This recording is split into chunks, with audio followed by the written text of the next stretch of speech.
Hey guys, what's up? It's Mercedes Michelle. Welcome to my channel. If you are new here, welcome back if you're a returning subscriber.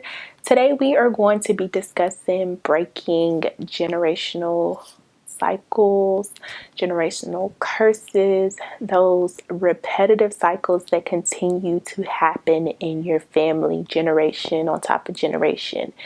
That is what I'm going to be discussing today. I'm going to be sharing with you guys my experience, my path that I've taken in order to try to lighten the load for the future generations when it comes to my family.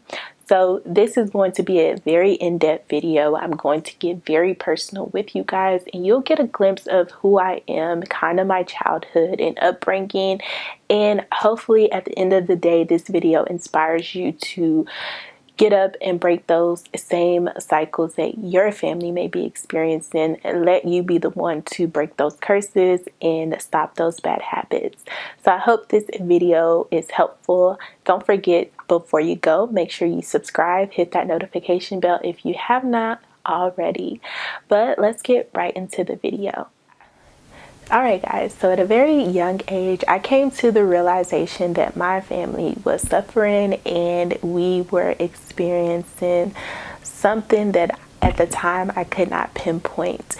I had just took a look at my family's history and I came to the realization that we have some stuff going on. Just my personal upbringing. I was born to a teen mom, single mom, because my father at the time was incarcerated. So that's pretty typical. That's like the typical story, and it shouldn't be, but it is our reality. So that's another thing that we have to overcome, another obstacle that we must overcome.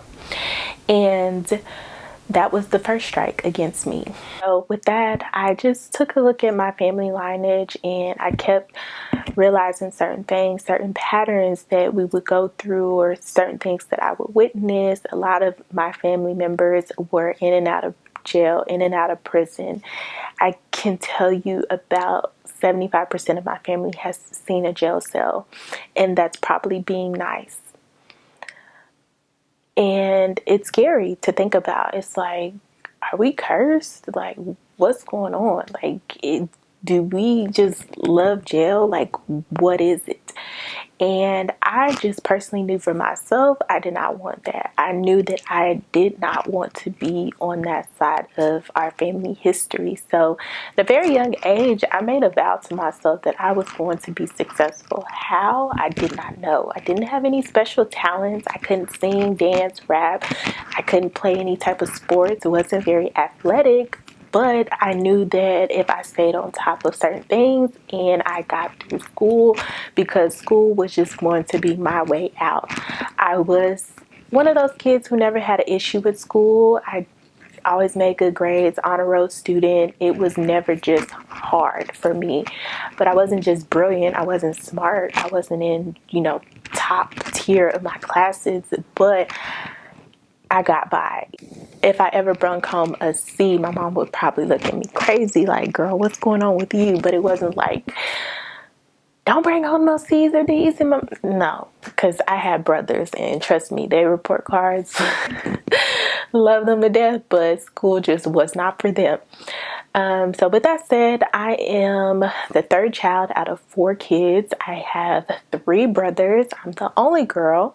I wasn't the oldest, but you couldn't tell me I was not. I definitely act like the oldest. You couldn't boss me around and tell me what to do.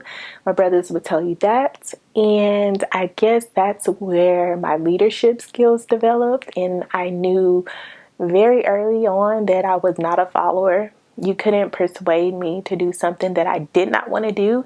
If I did something, it was because I wanted to do it. So I definitely never was a follower.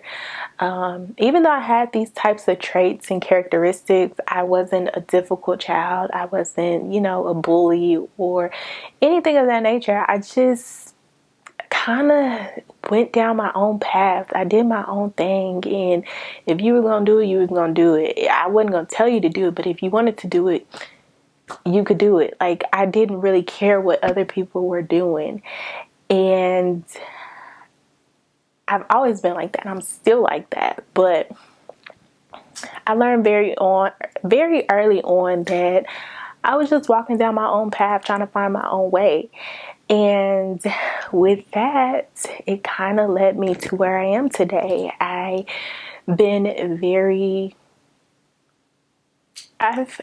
I've known since a kid that I wanted more out of this life. I didn't know why. I didn't know where the drive was coming from.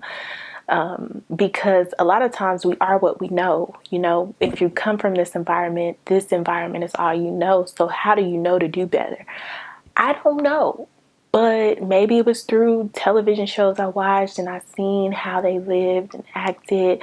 Or maybe it was just from experience. So I can say that looking at my family's history, yes,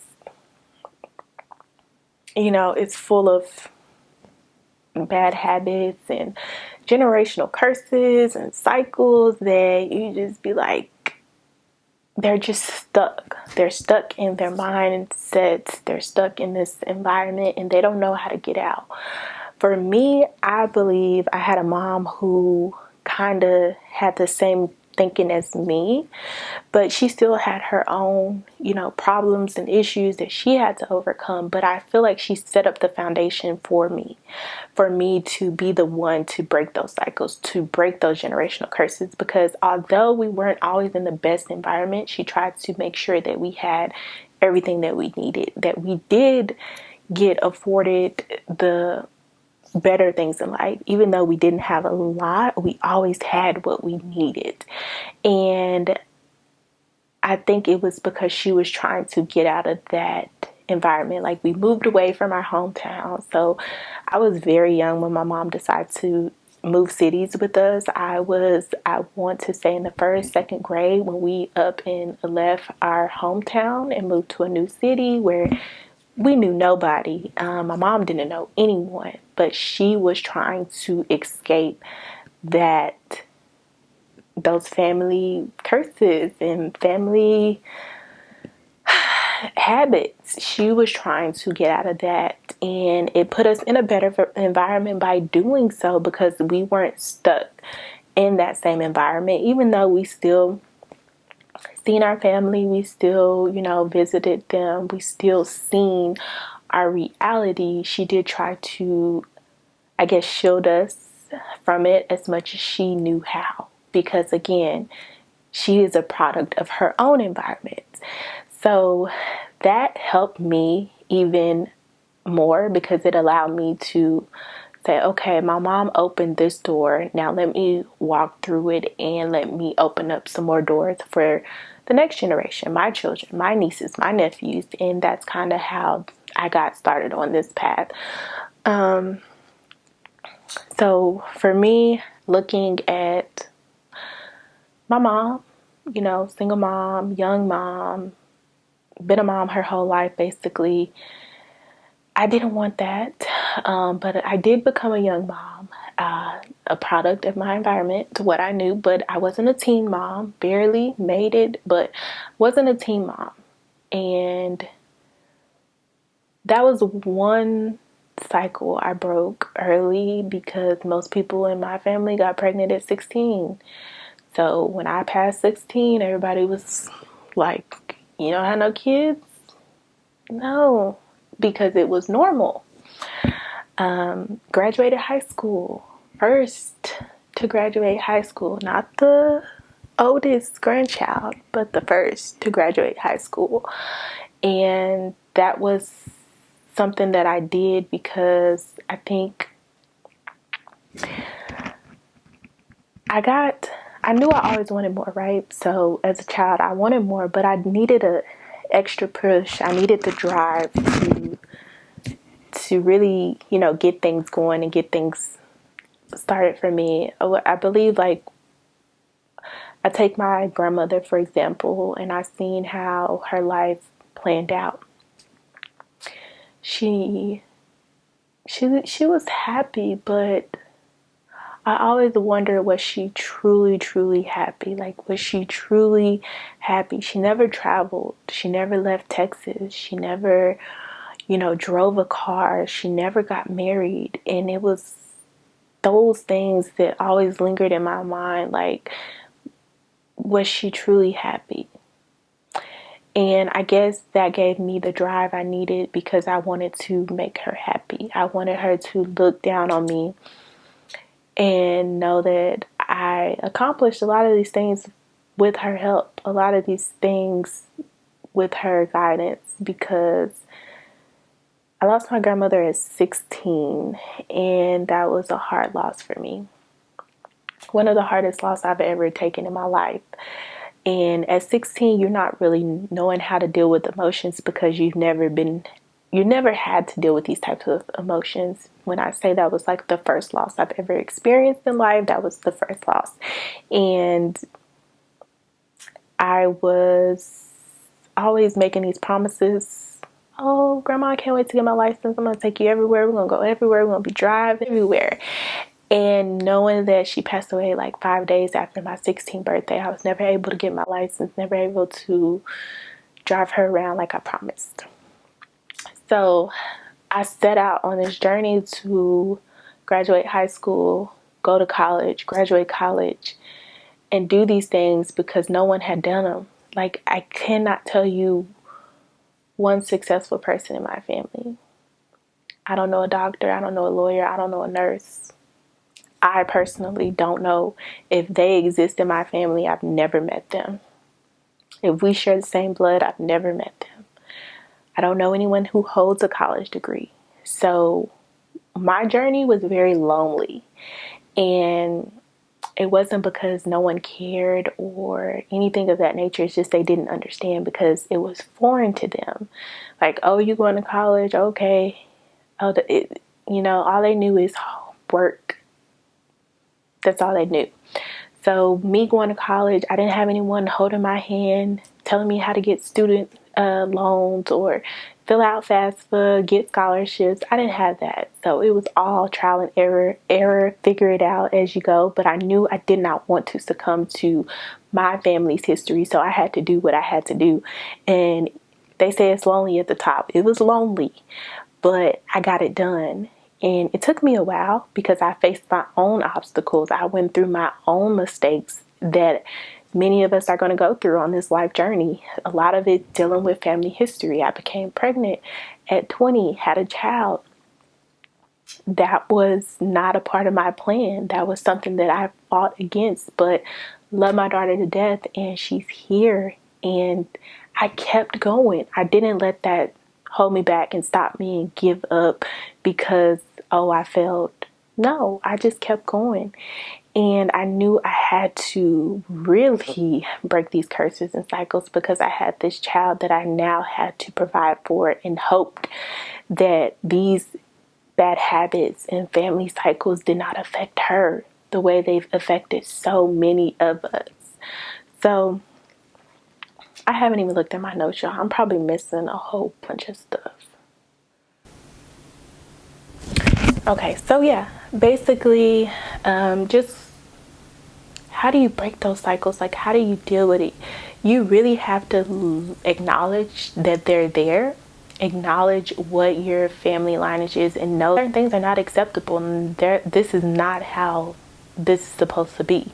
And once you are able to acknowledge those things, then you have to change your mindset and not allow your mind to be stuck in the environment that you come from, stuck in what you know, what you see. You have to go out and research and seek more. Know that there's more in life than what's in front of you.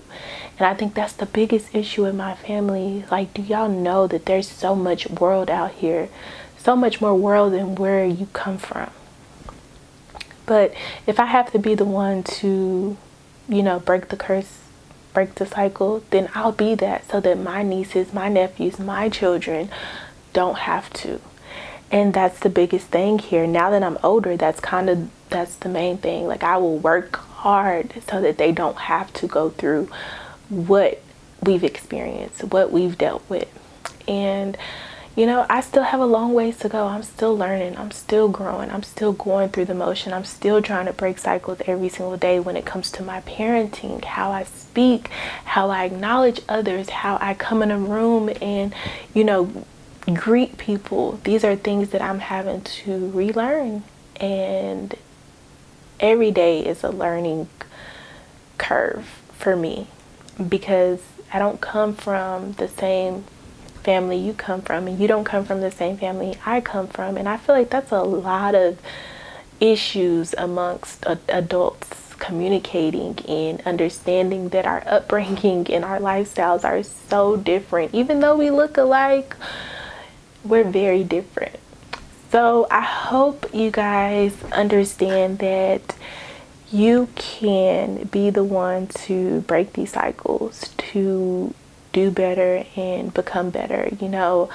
A lot of things that I've accomplished, I'm still shocked and I'm still in disbelief because my story, my environment, based on statistics, I'm not supposed to be here. And I am, because I fought against it and I fought hard and I kept that fire alive because I wanted more. And when you want more, you're going to do more and you're going to work for it. Don't make excuses. We all have stories. We all have those issues, those deep-rooted issues that no one wants to talk about.